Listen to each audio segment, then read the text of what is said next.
I need to ask you this because some of the latest news is that President Trump, as we know, has had a conference call with governors.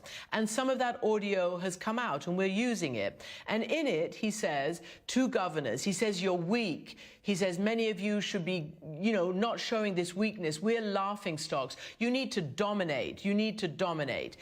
I want to ask you not to, if you don't want to, comment on the President of the United States.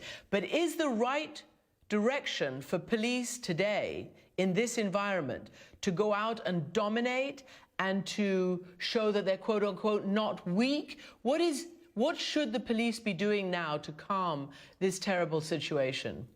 Let me just say this to the President of the United States on behalf of the police chiefs in this country.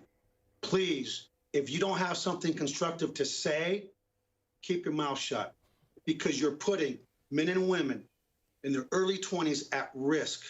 It's not about dominating, it's about winning hearts and minds. And let's be clear, we do not want people to confuse kindness with weakness, but we don't want ignorance to ruin what we've got here in Houston. And speaking for my colleagues across the country, where their officers are being injured, community members are being injured, if you don't have something to say, like Forrest Gump, then don't say it, because that's the basic tenets of leadership, and we need leadership now more than ever. And it hurts me to no end, because whether we vote for someone, we don't vote for someone, it's still our president, but it's time to be presidential and not try to be like you're on The Apprentice. This is not Hollywood. This is real life, and real lives are at risk. And I ask the American people to please join with the police, stand together. Let's shift this to where it needs to be, to the voting booth. Pay attention to the hearts and of the people that we elect. And the reason this stuff happens is because too many people right now in this country